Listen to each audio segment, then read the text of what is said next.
மகர ராசி அன்பர்களே, 2026 ஜனவரி மாதம் என்ன பலன் எப்படி இருக்கும் அப்படின்னு பார்க்கும் பொழுது, இந்த வருடத்தினுடைய தொடக்கத்தில், அதாவது இந்த ஜனவரி மாதத்தின் தொடக்கத்தில் உங்கள் ராசிநாதன் 3ஆம் இடத்துல உட்கார்ந்துருக்கார். அதாவது முயற்சி ஸ்தானத்தில் உட்கார்ந்துருக்கார். அப்போது முயற்சியால் இந்த வருடம் இந்த மாதம் சக்ஸஸ் கொடுக்குங்கிறது அமைப்பு. இந்த வருடம் பிறக்கிறதே பார்த்தீங்கன்னா ரிஷப ராசியில் பிறக்குது. அது உங்கள் ராசிக்கு 5ஆம் இடம். அங்கே சந்திரன் உச்ச பலத்தோடு உட்கார்ந்துருக்கார். 7க்குரியவன் 5ல் இருக்கார். சூப்பரான பீரியட். நிறைய பேர்த்துக்கு திருமணம் நடக்கும். இந்த 2026 மகர ராசி என்பவர்களுக்கு நிறைய பேர்த்துக்கு திருமணம் சக்சஸ் கொடுக்கும். அதே சமயத்தில் காதல் திருமணமும் நடக்கும். காதலில் இருக்கின்றவர்கள் காதல் திருமணம். 7க்குரியவன் 5ல் இருக்கார் இந்த வருட தொடக்கத்திலேயே. அதுவும் பாருங்க, எந்த லக்னத்தில் பிறக்குதுன்னு பார்த்தீங்கன்னா கன்னியா லக்னத்தில் பிறக்குது. புதனுடைய ஆதிக்கத்தில் பிறக்கிறீங்க. நல்ல புத்திசாலி. அந்த புதனுங்கிறது உங்களுக்கு 9க்குரியவன், பாக்கியத்தை தரக்கூடியவன். அப்போ உங்களுக்கு நல்ல பாக்கியம் கொடுத்தே தீரும். அப்போ திருமண பாக்கியம் நல்லபடியாக நடக்கும், குழந்தை பாக்கியம் கிடைக்கும், தகப்பனால அனுகூலம், ஆதாயம், வெளிநாட்டுக்கு சென்று வரக்கூடிய யோகங்கள், ஆன்மீகத்தில் அதிகமான ஈடுபாடு, இதெல்லாமே கொடுக்கும் இந்த வருடம். அப்போது மகரத்துக்கு இந்த காலகட்டம் சூப்பரான ஒரு காலகட்டம். ஏன்னா முயற்சியால் வெற்றி. அப்போது எதையெல்லாம் செயல்படுத்தணும் அப்படின்னு நினச்சிட்டு இருக்கிறீங்களோ அதையெல்லாம் செயல்படுத்துவதற்குண்டான ஒரு நல்ல மாதத்தின், இந்த ஜனவரி மாதத்தின் தொடக்கமாக மகரத்துக்கு நிச்சயமாக அமையும். குடும்பம், தனம், வாக்கு ஸ்தானத்தின் அதிபதி முயற்சி ஸ்தானத்தில் உட்கார்ந்துருக்கு. குருவின் பார்வையில் இருக்குது. இந்த மாதத்தினுடைய தொடக்கமே 2ஆம் இடத்தில் ராகு இருக்குது. நிறைய பேர்த்து குடும்பத்தில் பிரச்சனைகள் எதையாவது ஒன்று கொடுத்துருக்கும். கணவன் மனைவிக்குள்ள பிரச்சனை, இல்லை குடும்பத்தில் தனத்தில் பிரச்சனை, அல்லது 3ஆம் நபர்கள் குறுக்கீடுனால பிரச்சனை, அல்லது பணம் எங்கேயாவது கொடுத்து லாக்கானதாக இருக்கிறது. ஸோ இந்த மாதிரி பணம், தனம், வாக்கு சார்ந்த விஷயத்தில் பிரச்சனையை ஏற்படுத்தி கொண்டிருக்க, அதில் இருக்கக்கூடிய வலியோடு இருக்கக்கூடிய, துன்பத்தோடு துயரத்தோடு இருக்கக்கூடிய மகரத்துக்கு விடிவு காலம் வந்து விட்டது. ஏன்னா குரு பார்க்குறார், ஒரு நல்லவன் பார்க்குறார், சொல்யூஷன் கிடைச்சிரும். பிரச்சனை என்று இருக்கின்றவர்களுக்கு சொல்யூஷனை கொடுத்து விடும். இதில் எந்த மாற்று கருத்தும் கிடையாது இந்த மகர ராசி என்பவர்களுக்கு. 3ஆம் இடத்துல சனி. நீங்கள் போய் 3ஆம் இடத்துல உட்கார்ந்துருக்கீங்க. முயற்சி நல்லா இருக்கும். தைரிய வீரியமாக செயல்படுவீர்கள். மனதில் இருந்து வந்த அத்தனை கஷ்டங்கள் விலகப் போகுது. 7.5 வருஷமாக இருந்த 7.5 சனியினுடைய பிடியிலிருந்து கம்ப்ளீட்டாக விடுதலை பெற்று விட்டீர்கள். இனி மகரத்துக்கு ஏறுமுகம்தான், இறங்குமுகம் என்பது நிச்சயமாக இல்லை. அப்போ முயற்சி நல்லா இருக்கும், வீரியத்தோடு செயல்படுவீர்கள். ட்ராவல் உண்டு.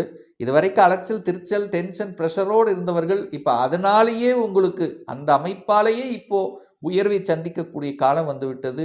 புதிய புதிய ஒப்பந்தங்கள் தேடி வரும். நிறைய விஷயங்கள் உங்களை தேடி வரும். அதை கரெக்டாக நீங்கள் உபயோகித்து கொள்வது உங்கள் கையில் இருக்குது அப்படிங்கிறத எடுத்துக்கலாம். பத்திரப்பதிவு நடக்கும், ஒப்பந்தங்கள் கிடைக்கும். ஸோ இந்த மாதிரி நல்ல விஷயங்களை கொடுக்கக்கூடிய காலங்கள் நெருங்கி விட்டதுன்னு சொல்லுவேன் இந்த மகரத்துக்கு. 4ஆம் அதிபதி பாருங்க எங்கே இருக்கார்?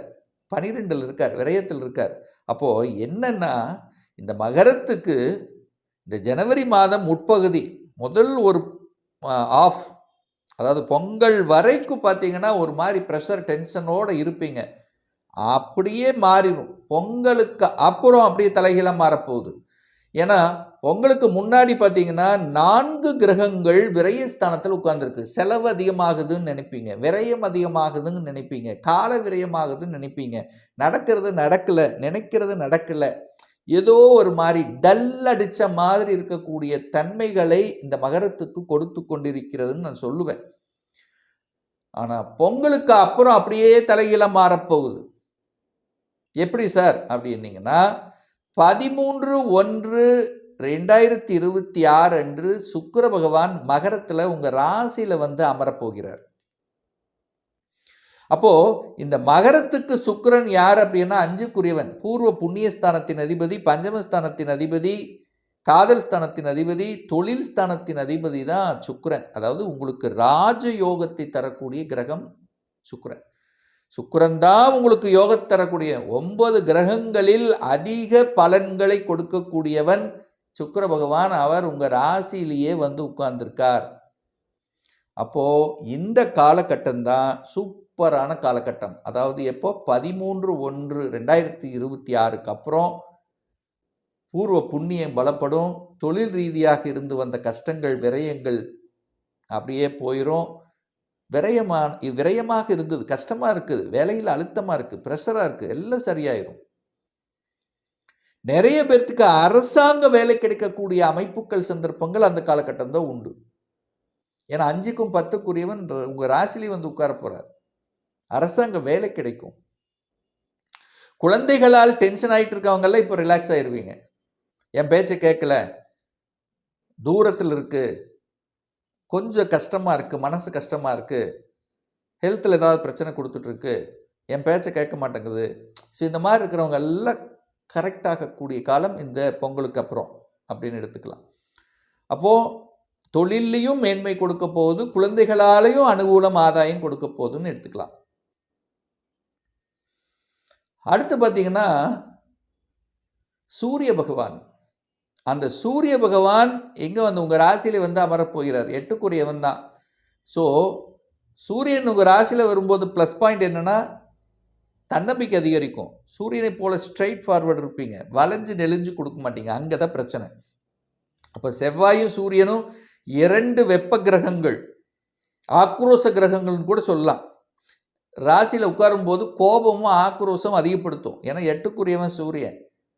அப்போது உங்களை டெம்ப்ட் ஆக்கி பார்ப்பாங்க. ஸோ அது மட்டும் போகக்கூடாது.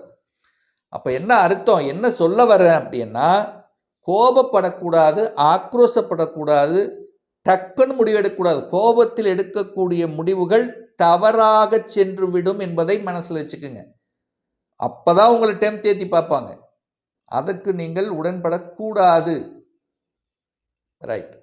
அதுக்கு அடுத்தது பார்த்தீங்கன்னா 16ஆம் தேதி செவ்வாய் பகவான், 4க்குரியவன், சுகத்தை தரக்கூடியவன், லாபத்தை தரக்கூடியவன் உங்கள் ராசியிலே வந்து அமரப்போது செவ்வாய் பகவான்.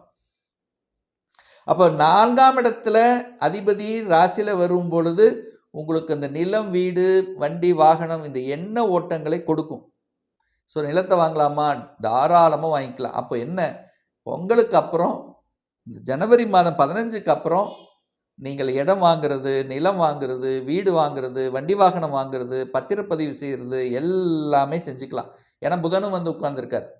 புதன் தான் புத்திக்காரகன், புதன் தான் எழுத்து சம்மந்தப்பட்ட, டாக்குமெண்ட் சம்மந்தப்பட்ட.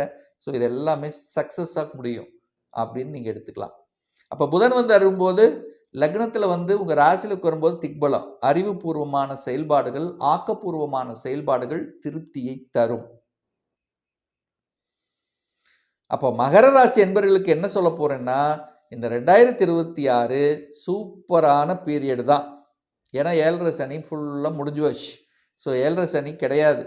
அது போக இந்த 5 கிரகங்கள் உங்கள் ராசியில் வந்து அமரும் போது உங்களுக்கு ஒரு புதிய பரிணாமத்தை ஏற்படுத்தும், புதிய மாற்றத்தை ஏற்படுத்தும், புதிய உறவுகள் உங்களுக்கு கிடைக்கக்கூடிய தன்மை, திருமண பந்தங்களில் என்ட்ரி ஆகக்கூடிய வாய்ப்புகள், சந்தர்ப்பங்கள், தொட்டது துளங்கக்கூடிய, ஆக்கப்பூர்வமான செயலில் ஈடுபடக்கூடிய, அதிகாரத்தில் செல்லக்கூடிய, அட்மினிஸ்ட்ரேஷனுக்குள்ளே போகக்கூடிய, படிப்பு ரீதியில் நன்மை தரக்கூடிய, இப்படி அடிக்கிட்டே போகலாம். ஸோ நல்ல நல்ல விஷயங்கள் செயல்படுத்துவதற்குண்டான வாய்ப்புகளையும் சந்தர்ப்பங்களையும் உங்கள் முயற்சியால், நீங்கள் போய் 3க்கு வந்திருக்கீங்க, உங்கள் முயற்சியால் சக்ஸஸ் கொடுக்கக்கூடிய அமைப்புங்கிறது இந்த ஜனவரி மாதத்திலிருந்தே மகரத்துக்கு நல்லா இருக்குங்கிறது சொல்லலாம். ஒரு நல்ல தெய்வ வழிபாடு மகர ராசி என்பர்களுக்கு ஆஞ்சநேய பகவான் வழிபடுவது மனசு, எண்ணம், செயல், சிந்தனைகள் சிறப்பு பெறும் என்பதில் எந்தவித மாற்று கருத்தும் கிடையாது. ஒரு துல்லிய பலன் வேணும். 2026 எப்படி இருக்குது அப்படின்னு தெரிஞ்சுக்கணும். ஒரு பர்சனல் கன்சல்டேஷன் எடுத்துக்கணும் என்று விருப்பப்படக்கூடிய அன்பர்கள் டிஸ்பிளே தெரியக்கூடிய நம்பருக்கு வாட்ஸ்அப் மூலியமாகவோ ஃபோன் கால் மூலியமாகவோ தொடர்பு கொண்டு நேரடியாகவோ அல்லது ஆன்லைன் மூலியமாகவோ கன்சல்டேஷன் எடுத்துக்கலாம். நம்மளுடைய அலுவலகம் கோயம்புத்தூரில் அமைந்துள்ளது. அதாவது கோயம்புத்தூரிலிருந்து மேட்டுப்பாளையம் செல்லும் வழியில் வெள்ளக்கிணர் பிரிவுக்கு அருகில் அன்னபூர்ணா ஹோட்டலுக்கு பக்கத்தில் அமைந்துள்ளது. பிரியர் அப்பாயின்மெண்ட் வாங்கிட்டு நேரடியாக கன்சல்டேஷன் எடுத்துக்கலாம். நிச்சயமாக இந்த பதிவு ஏதாவது ஒரு ரூபத்தில் உங்களுக்கு யூஸ்ஃபுல்லாக இருக்குங்கிறதுல எந்தவித மாற்று கருத்தும் கிடையாது. நம்மளுடைய சேனலை நீங்கள் ஃபஸ்ட்டு டைம் பார்ப்பவர்கள் என்றால் மறக்காமல் சப்ஸ்கிரைப் பண்ணிக்கிங்க. பக்கத்தில் இருக்கக்கூடிய பெல் பட்டன் மற்றும் ஆல் நோட்டிஃபிகேஷனை கிளிக் பண்ணும்போது நான் போடக்கூடிய அடுத்தடுத்த பதிவுகள் உங்களுடைய நோட்டிஃபிகேஷனில் வந்து சேரும். மீண்டும் ஒரு நல்ல பதிவில் உங்களை சந்திக்கும் வரை உங்களிடமிருந்து விடைபெறுவது உங்கள் அஸ்ட்ராலஜர் டாக்டர் சதீஷ்.